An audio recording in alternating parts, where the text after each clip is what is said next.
Hi hello नमस्कार श्री स्वामी समर्थ. तर आपलं स्वागत आहे माझ्या नवीन यूट्यूब चॅनलमध्ये. त्याचं नाव आहे अश्विनी रावण शॉर्ट व्हिडिओ आणि व्लॉग. तर आज आपण बनवतो आहे टॅमॅटो सार. तर मी टॅमॅटो अगोदर चिरून घेतले. तर आपण पॅनमध्ये कढईमध्ये पाणी ठेवलं होतं, त्याच्यामध्ये टॅमॅटो चिरून टाकलेले आहेत. तर तुम्ही बघू शकता ते एक वाफ काढून घ्यायची त्याची. आणि एका मिक्सरच्या भांड्यामध्ये चिंच बघू शकता, तुमच्या भांड्यामध्ये चिंच घातलेली आहे. लसूण घेतलेलं आहे मी थोडा 4-5 पाकळ्या लसूणाच्या पाकळ्या घेतलेल्या आहेत. आणि जे टॅमॅटो आपण उकडलेलं ना, जे वाफवून घेतलेलं ते त्याच्यामध्ये घालायचं आहे. बघू शकता तुम्ही मी कसं घालून घेते. आणि आपल्या चॅनलवर कोणी नवीन असेल तर चॅनलला नक्की सबस्क्राईब करा, लाईक करा, शेअर करा आणि कॉमेंट करा. तर बघू शकता तुम्ही. तर मी हे भांड्यामध्ये काढून घेतलेलं आहे. त्याच्यामध्ये थोडंसं मीठ टाकलेलं आहे चवीनुसार हळद टाकलेली आहे आणि लाल मिरची पावडर.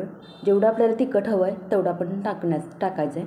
तर हळद बघू शकता तुम्ही, ते टाकून घेतलेलं आहे मी त्या भांड्यामध्ये. आणि ते पूर्ण आपल्याला जर घरगुती चटणी हवी असेल आपल्या चवीनुसार तर आपण तीही ॲड करू शकतो त्याच्यामध्ये.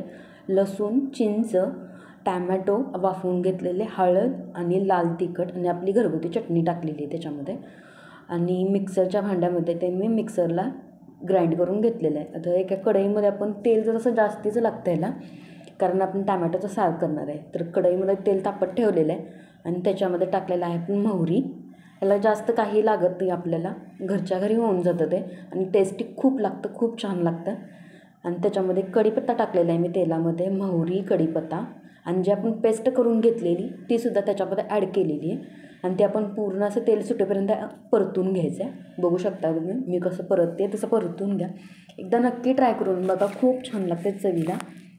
एक वाफ काढून घ्यायची आहे त्या पेस्टची, कारण त्याला तेल सुटेपर्यंत. तर तेल सुटल्यानंतर आपण ते काढायचं आहे. बघू शकता तुम्ही 5 मिनटं लागतात. आता हे आपण तेल सुटलेलं असं असेल ना तर खूप छान टेस्ट लागते.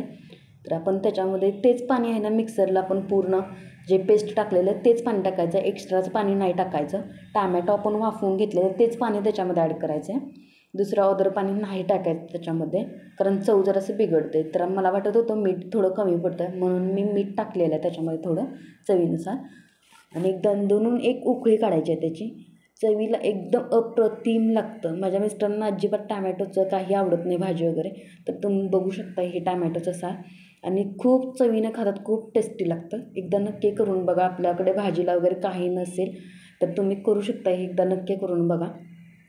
आणि चॅनलला प्लीज नक्की सबस्क्राईब करा, लाईक करा, शेअर करा आणि कमेंट करा. कशी झाली ते एकदा नक्की करून सांगा मला. बघू शकताय तुम्ही, खूप छान होतं, मस्त होतं ते. चवीलासुद्धा खूप छान लागतं ते, भातासोबत वगैरे मस्त लागतं ते. तर चॅनलला नक्की सबस्क्राईब करा आपल्या.